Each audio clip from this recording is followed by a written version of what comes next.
Bonjour et bienvenue pour une interview sur le thème de la performance. Pour cette vidéo, j'ai choisi d'interviewer Rémi Furux. Rémi, bonjour. Bonjour. Rémi, comment est-ce que tu pourrais définir en 2 ou 3 phrases ce qu'est pour toi la performance? Pour moi, la performance signifie un minimum de temps, minimum d'énergie, maximum d'efficacité et en plus accompagné de plaisir sur un temps donné. Si on a ça, logiquement pour moi, on est dans la performance. Okay. Qu'est-ce qui va permettre cette performance? Ce qui permet, en tout cas pour moi, la performance, c'est plutôt déjà une base de connaissance de soi. C'est jusqu'à quel point je me connais sur mes limites, sur ce qui me retient, c'est qu'est-ce qui fait que je ne l'ai pas fait avant, ou qu'est-ce qui fait qu'à un moment donné, j'aimerais, mais je me suis dans la retenue, j'y vais pas carrément, qu'est-ce qui se passe à ce moment-là. Et toute cette connaissance-là me permet de jauger à quoi j'adhère, qu'est-ce qui fait que je me retiens, ou qu'est-ce qui fait que j'aurai l'élan d'y aller. Voilà, c'est cette connaissance déjà dans un premier temps. Dans un deuxième temps, c'est finalement établir quelles sont mes limites, c'est-à-dire jusqu'où c'est acceptable pour moi, à partir de quand je commence à hésiter. Et la troisième, c'est être avec une image suffisamment précise et motivante de me dire « Waouh, c'est ça que je veux. » Voilà. Si ça, je l'ai calé en tête, c'est déjà le premier moteur. C'est ce qui va me permettre, moi, d'oser y aller. Quoi.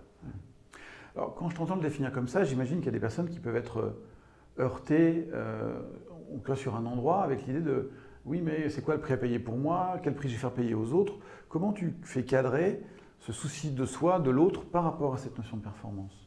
D'accord. Alors du coup, c'est vrai qu'il y a un critère aussi qui est l'écologie.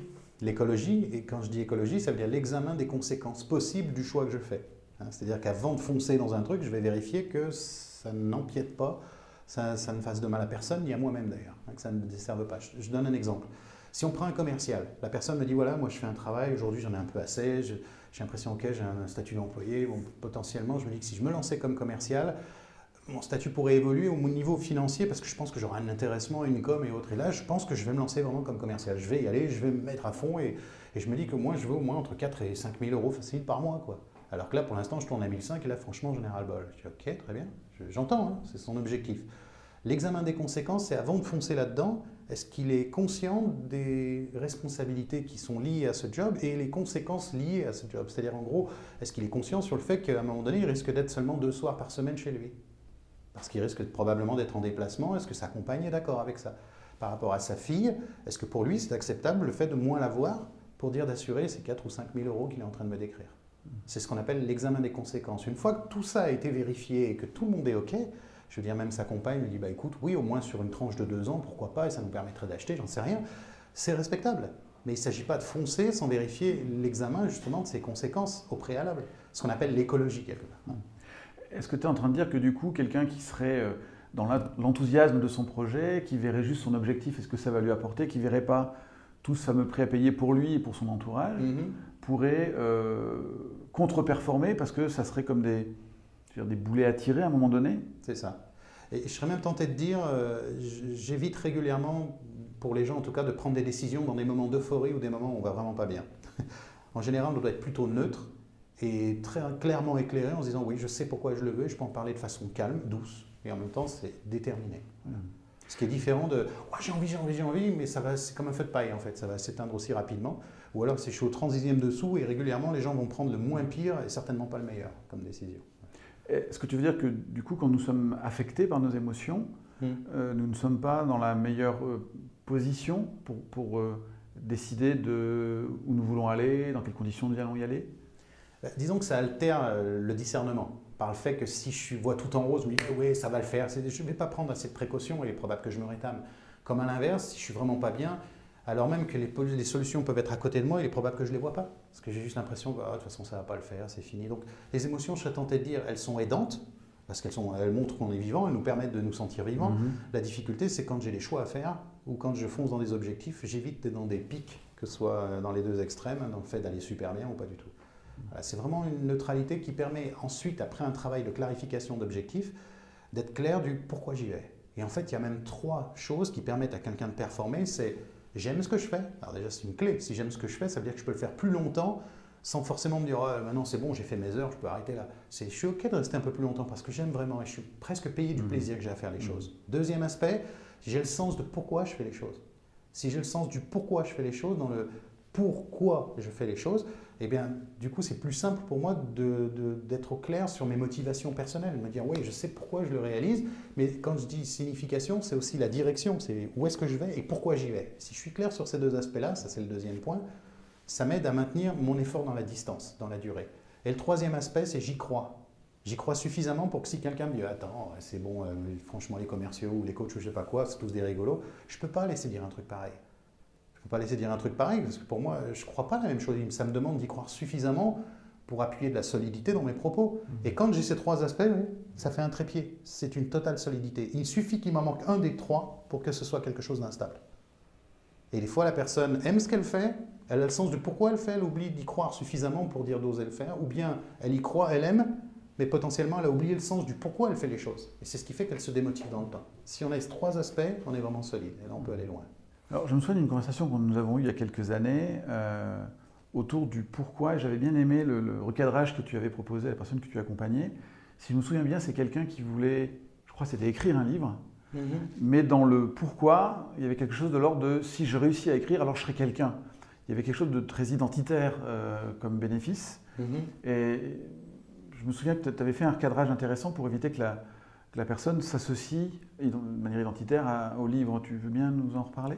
Oui, alors quand je dis le pourquoi, je le vois en deux mots, pas pourquoi. Si on dit pourquoi tu fais ça, régulièrement la personne risque de rentrer dans du parce que. Et le parce que, c'est de la justification du pourquoi je fais les choses. Ce qui est très différent du pour quelle raison je fais les choses. Et pour quelle raison je suis habité de ça, et au point que ça devient très important pour moi de réaliser les choses. Il s'agit aussi de se détacher du résultat. Le résultat me permet de conforter des aspects de moi-même ou découvrir des aspects de moi-même. Il ne fait pas ma valeur ni mon identité. Ma valeur, mon identité, elle est intrinsèque, elle est présente dans tout ce que je ferai, ou dans tout ce que je ne ferai pas d'ailleurs, dans les deux cas, ça sera présent. Mais ce n'est pas le livre qui va donner de la valeur, c'est plutôt l'occasion de révéler ma valeur à travers le fait que je me fais plaisir dans ce que je fais. Voilà. C'est plutôt dans ce sens-là. Est-ce que je peux comprendre qu'il y a une sorte de paradoxe de la performance, c'est que pour performer, je dois mettre tout en œuvre pour réussir et en même temps lâcher le résultat? Est-ce qu'il y a quelque chose comme ça? À partir du moment où j'ai tout mis pour réussir, je crois qu'au bout d'un moment, j'ai à lever le pied sur le fait que ça fonctionne ou ça ne fonctionne pas. Et je pense que sans avoir forcément un plan B, alors que c'est des fois aidant de se dire que si ça ne fonctionne pas, qu'est-ce que je fais? C'est aussi une façon de réussir. C'est plutôt de se dire que quel que soit le résultat, au fond de moi, j'ai tout donné, je peux déjà être fier de ça. Quel que soit le résultat. Et je sais que c'est compliqué, surtout quand on dit « Attends, tout ce que j'ai mis comme énergie et comme temps, c'est logique que ça fonctionne. » Mais parfois, ça ne fonctionnera pas. Maintenant, la question, c'est ôter de tous mes résultats, de toutes mes possessions, est-ce que je suis plus personne ou est-ce que je reste quelqu'un?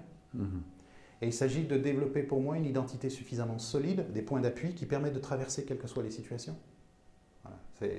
Je vois vraiment toutes les difficultés potentielles comme une occasion de grandir, ce qui est très différent de « Oh, j'ai dû faire un truc pourri dans une autre vie qui fait que je dois payer et qu'il y a tout un tas de bazar qui m'arrive et qui m'empêche d'avancer comme j'aimerais. » Voilà, c'est juste pour éviter de rentrer dans cette croyance-là, mais plutôt que regarder que même si quelque chose venait à contresens, je peux toujours le prendre comme appui pour avancer. Ce qui est différent pour moi de le voir comme quelque chose qui va m'en empêcher. De toute façon, c'est cuit, c'est fini. Je voudrais juste être au clair sur le fait que même avec ma profession, j'en suis des fois encore à me dire qu'est-ce que je fais là? Voilà. C'est-à-dire que je pense que dans des métiers comme les nôtres, nous sommes des gens qui avançons, qui de toute façon se donnent la possibilité de quoi qu'il arrive d'avancer dans la vie. Mais aussi, on est confronté à ces choses-là. On est peut-être un peu plus équipé, mais quand ce sont des choix existentiels ou des choses qui impliquent énormément, que ce soit émotionnellement ou affectivement, il m'est arrivé de me dire « Waouh, qu'est-ce que je fais là ?» Et je ne l'ai pas tellement vu comme le truc que je devais m'agripper pour avancer. Je me suis dit « Waouh, qu'est-ce que je fais ?» Et avec une volonté de ménager et l'autre et moi. Ce n'est pas seulement que pour l'autre ou que pour moi. Ça rejoint l'interactivité quand on parlait de « Est-ce que quand j'ai un objectif, j'oublie les autres ?» Non. Dans l'écologie, je tiens compte du fait que et l'autre et moi-même soient pris en considération dans mon objectif. Je te remercie déjà de démystifier cette illusion que je vois trop souvent entretenue, qui serait de dire qu'un coach ou un accompagnant a forcément toutes les réponses et toujours tout le temps bien faire. C'est génial. Ou le penchant inverse qui est que c'est les cordonniers les plus mal chaussés. Je trouve que c'est important d'indiquer que même si on a des outils, des réflexions, nous aussi, il y a des moments d'hésitation. Je pense qu'une clé aussi d'ailleurs, et c'est même quelque chose que j'invite vraiment les gens à vérifier, même quand ils font appel à un coach ou un thérapeute, c'est est-ce que le coach ou le thérapeute auquel il s'adresse est lui-même supervisé? Parce que je pense que ce sont des outils puissants, mais c'est difficile d'être dans le contenant et le contenu. C'est difficile de vivre la chose et en même temps d'avoir le recul du comment considérer les choses de façon à prendre les bonnes décisions. Et parfois, quelqu'un qui sait poser les questions va être plus aidant que quelqu'un qui arrive avec des conseils. J'imagine qu'il y a des gens qui écoutent cette vidéo et qui se disent « mais moi j'ai envie de performer », même si leur vision de la performance peut être différente. Certains, c'est peut-être au plan financier, d'autres professionnel, d'autres amoureux, d'autres de qualité de vie, etc. Dans ton expérience d'accompagnant, quels sont les principaux freins que tu as pu repérer qui nous empêchent de performer, d'aller vers ce qui est important pour nous? Et j'allais dire, qu'est-ce que tu peux nous suggérer pour les lever? Ce que j'ai pu constater au régulier sont les peurs et les croyances, qu'on appelle des croyances limitantes ou limitatives, dans le sens où j'ai la croyance que ce n'est pas fait pour moi, ou que je ne vais pas y arriver, ou que vu l'âge que j'ai, qu'est-ce que je vais me relancer dans des études. Voilà, tout ce genre d'excuses, quelque part, voilà. Pratiquement, on pourrait les détecter avec les excuses que j'utilise pour ne pas agir. Tout cela, ce sont des croyances limitantes liées aux peurs. C'est en tout cas les freins que les gens peuvent utiliser de façon inconsciente, et l'idée, c'est de les examiner un par un pour vérifier jusqu'à quel point c'est vraiment un frein. Ou quand je commence à me dire que si quelqu'un a pu le réussir auparavant, c'est probablement que moi aussi je dois pouvoir. Si je devais mettre une parenthèse, je pense qu'il n'y a personne qui échoue. Il n'y a que les systèmes que l'on utilise qui échouent. Donc à partir du moment où j'utilise un système qui ne fonctionne pas, j'ai juste à me caler sur un système que d'autres utilisent et qui apparemment fonctionne. Est-ce que tu veux dire que ce n'est pas moi en tant que personne qui échoue, c'est les comportements, les stratégies, les modes de pensée que j'ai mis en œuvre qui m'ont amené à ce résultat-là? Oui, et même je serais tenté de dire, si on pouvait changer le mot échouer par le mot expérience, c'est une expérience qui me donne quelque chose de différent de ce que j'envisageais, mais c'est une expérience, j'ai beaucoup appris. Et je pense que la plupart des gens, même qui réussissent professionnellement, sont des gens qui sont sans arrêt dans le réajustement, ce qui est très différent de je fais les choses quand je suis tout calé, parfait, je sais que je ne ferai aucune erreur, parce qu'entre-temps, ce qui était valable à un moment donné va se décaler, va se changer. C'est comme si quelqu'un me disait, je n'irai au travail que quand tous les feux de chez moi jusqu'au boulot seront verts. Et vous voyez que le temps que vous sortiez, vous preniez votre voiture, ça ne marche pas. Alors, je vois déjà une première clé qui est, il n'y a pas d'échec avec des expériences desquelles je peux apprendre quelque chose. Quelle est peut-être l'astuce ou le truc ou un début d'aide que tu peux proposer aux personnes qui se disent, oui, moi j'ai peur de me lancer, j'ai peur de quitter mon emploi pour me lancer dans telle activité, j'ai peur d'aller vers telle personne pour lui avouer mes sentiments, j'ai peur. Est-ce qu'il y a un truc qui pourrait les aider? Alors, déjà, je pense que ce qui peut être une clé, c'est de vérifier la peur, c'est quoi pour moi. Je pense qu'à un moment donné, et je pense que pour la plupart des gens d'ailleurs, si vous avez vérifié, à chaque fois que vous avez quelque chose d'important pour vous qui compte, la peur sera présente. Donc il s'agit d'en faire une amie et pas forcément quelqu'un que l'on combat. Je vois régulièrement les gens dire c'est important de vaincre ses peurs. Je rajouterais plutôt de convaincre ses peurs, c'est-à-dire d'avoir de meilleurs arguments qu'elles. Mais pour ça, il faudrait déjà l'écouter. En fait, une peur, ça va se présenter comme quelque chose d'assez doux. Au départ, ça fait comme une émotion qui se présente. Et là, qu'est-ce que je fais?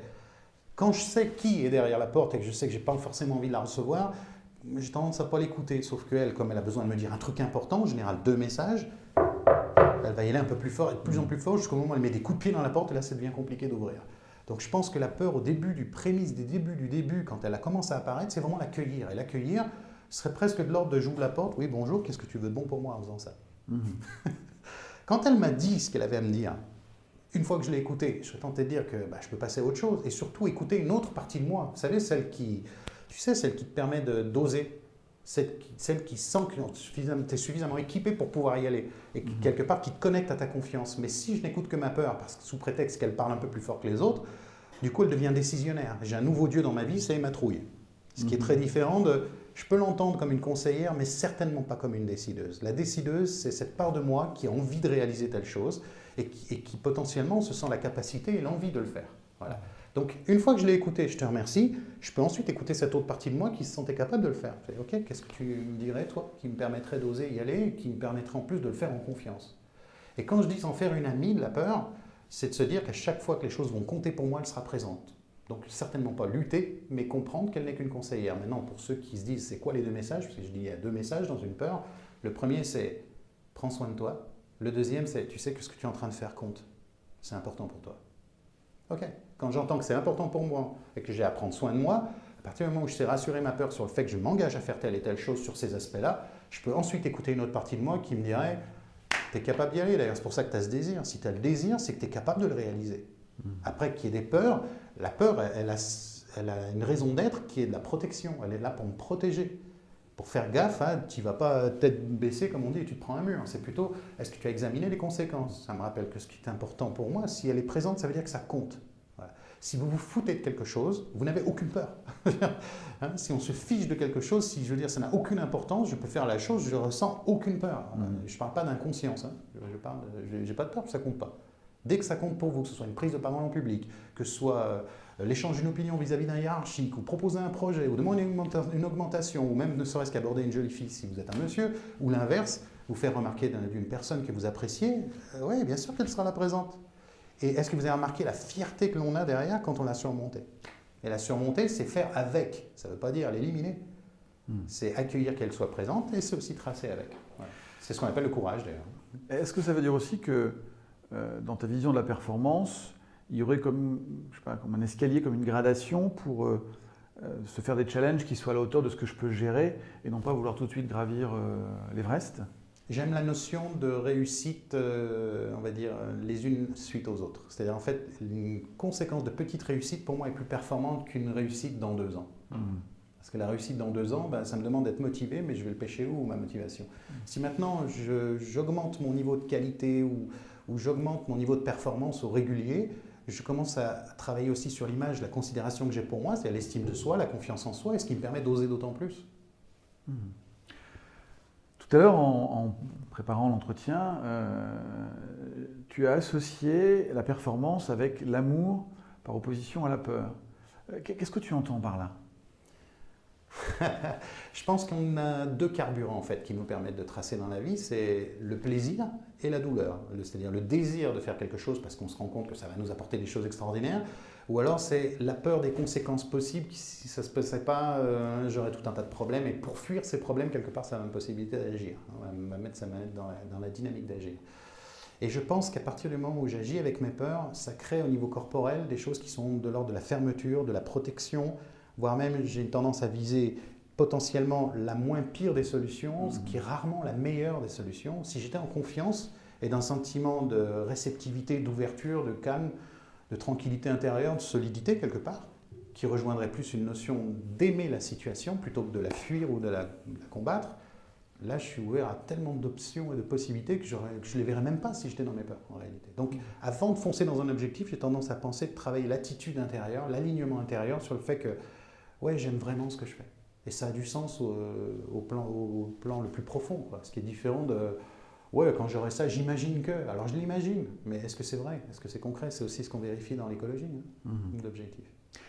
Est-ce que ça veut dire que peut-être pour libérer notre imaginaire, libérer la zone de nous qui est dans le désir, une des questions à se poser, c'est si j'étais sûr de réussir, qu'est-ce que je voudrais pour moi ou à quoi je voudrais contribuer?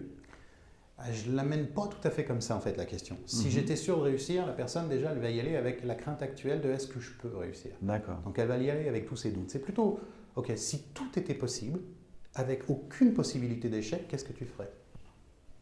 D'accord. Et ce que j'aime dans cette question, c'est que ça ouvre les choses tellement larges qu'on peut se permettre de rêver en large et sans limite, avec zéro limite. Si tout était possible et qu'il y ait même zéro possibilité d'échec, c'est-à-dire que c'est même plus un aspect financier, tu as besoin de... J'ai un banquier, il va te financer ton truc. J'aurais besoin de 10 personnes, tu sais quoi, c'est super, demain je commence, tu as 10 personnes. Donc j'ai le cabinet, je vais pouvoir te mettre ces 10 personnes. Je lève toutes les limites au point de pouvoir rêver large et grand, et non pas un rêve qui ne dérange personne ou suffisamment petit pour être peu attractif dans la durée. Il s'agit vraiment de rêver très grand, très large, et ensuite de coller au terrain en termes de stratégie pour regarder comment je pars de ce point-là pour arriver à celui-ci, en maintenant un niveau de motivation qui est de se tenir, on va dire, en haleine quelque part sur toute la durée du parcours. Avant de conclure cette vidéo, Rémi, est-ce qu'il y a une dernière chose que tu voudrais nous partager concernant la notion de performance? La performance, pour moi, elle doit être dans le respect de soi-même et des autres. C'est-à-dire qu'à un moment donné, c'est chouette d'avoir des titres, c'est chouette d'avoir des gradations, des choses qui permettent d'avoir je veux dire, des titres ou tout ce qu'on peut imaginer, sauf que si c'est aux dépens de soi et des autres, je ne sais pas si dans la durée, on va dire ça laisse quoi comme message, ça laisse quoi comme trace. Et il y a à y réfléchir peut-être avant de mener les choses. Et ce qui m'intéresse derrière un objectif, c'est qu'au-delà d'atteindre ce qui est important pour soi, c'est qui on devient derrière ce qu'on fait. Voilà. En termes d'identité, je deviens quoi, moi, je deviens qui lorsque je fais ça, et ça laisse quoi comme trace quand je l'ai réalisé. Je pense que c'est une clé aussi, qui rejoindrait évidemment encore une fois l'écologie. Je ne suis pas non plus avec le drapeau à me dire écologie, écologie, mais je vois là tellement le niveau d'importance avant de se lancer dans un projet. Voilà ce qui me viendrait. Et puis, Et puis une phrase de Dennis Waitley que j'aime beaucoup là-dessus, c'est en fait ce qui vous retient dans la vie, ce qui vous empêche d'agir comme vous aimeriez, ce n'est pas ce que vous imaginez de vous, c'est ce que vous imaginez que vous n'êtes pas en réalité. Voilà. C'est pas ce que vous êtes, c'est ce que vous pensez que vous n'êtes pas qui vous retient. Je pense que voilà, en termes de conclusion, c'est ce que j'émettrais. Rémi, merci pour toutes ces informations. Merci à toi, Philippe. Ouais. Et je vous invite à trouver votre zone de performance pour vous rendre encore la vie plus belle. À très bientôt. Au revoir.